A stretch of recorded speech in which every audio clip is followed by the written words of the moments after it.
اعوذ باللہ من الشیطان الرجیم بسم اللہ الرحمن الرحیم۔ اور اللہ سے بخشش مانگو، بے شک اللہ بخشش کرنے والا مہربانی کرنے والا ہے۔ اور اے محمد صلی اللہ علیہ وآلہ وسلم ان لوگوں کی طرف سے جھگڑا نہ کریں جو خود اپنے نفسوں کے ساتھ خیانت کرتے ہیں، بے شک اللہ خیانت کرنے والے گنہگار کو پسند نہیں کرتا۔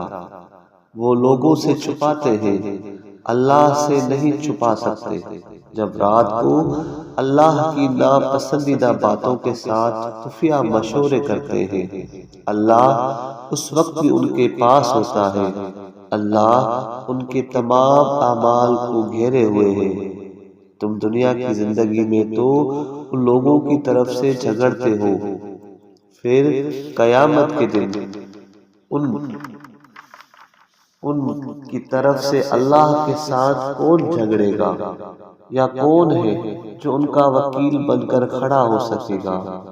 اور جو شخص کوئی برائی کرے گا یا اپنی جان پر ظلم کرے گا، پھر اللہ سے استغفار کرے گا تو اللہ کو بخشنے والا مہربانی کرنے والا پائے گا۔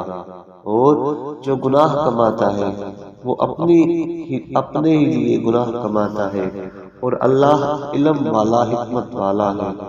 اور جو شخص کوئی خطا یا گناہ کرے گا پھر کسی بے گناہ پر تھوپ دے گا تو اس نے بڑا بہتان اور کھلا گناہ کیا۔ اور اگر اے محمد صلی اللہ علیہ وآلہ وسلم اللہ کا فضل اور رحم آپ پر نہ ہوتا تو ان میں سے ایک جماعت نے آپ کو حکم سے بہکانے کا قصد کر ہی لیا تھا، مگر یہ اپنے آپ کو ہی گمراہ کرتے ہیں اور آپ کو کسی بھی چیز کا نقصان پہنچا نہیں سکتے مگر نقصان حق کے گواہوں کو ہو۔ اور اللہ نے آپ پر کتاب اور حکمت اتاری ہے اور آپ کو وہ سکھایا ہے، اے محمد صلی اللہ علیہ وآلہ وسلم، جسے آپ نہیں جانتے تھے، اور آپ پر اللہ کا بہت بڑا فضل ہے۔ ان کے اکثر خفیہ مشوروں میں کوئی خیر و بھلائی نہیں، مگر جو شخص خیر کا یا نیک بات کا یا لوگوں میں صلح کرانے کا حکم کرے، اور جو شخص اللہ کی رضامندی کے ارادے سے یہ کام کرے گا، یعنی صدقہ اور قرضہ دے گا اور اصلاح کے کام کرے گا، تو عنقریب ہم اسے اجر عظیم دیں گے۔ اور جو شخص باوجود راہ ہدایت واضح ہو جانے کے رسول اللہ صلی اللہ علیہ وآلہ وسلم کی مخالفت کرے گا اور مومنین کی راہ چھوڑے گا، ہم اسے ادھر ہی پھیرا دیں گے جس طرف وہ خود پھرے گا، اور اسے دوزخ میں ڈال دیں گے، اور وہ لوٹنے کی بدترین جگہ ہے۔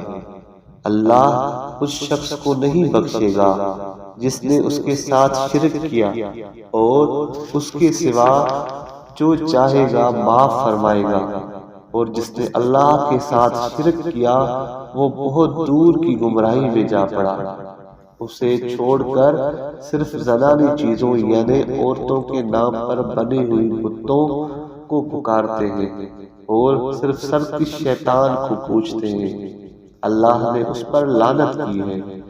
اس نے کہا تھا کہ تیرے بندوں میں سے ضرور مقرر شدہ حصہ لے کر رہوں گا، اور ضرور انہیں گمراہ کرتا رہوں گا، اور ضرور انہیں باطل امیدیں دلاتا رہوں گا، اور ضرور انہیں حکم دیتا رہوں گا، پھر وہ ضرور جانوروں کے کان چیرتے رہیں گے جس سے بحیرہ کہتے ہیں، اور ضرور انہیں حکم دوں گا، پھر ضرور وہ اللہ کے دین اور اللہ کی بنائی ہوئی صورتوں اور فائدے کی چیزوں کو بگاڑتے رہیں گے۔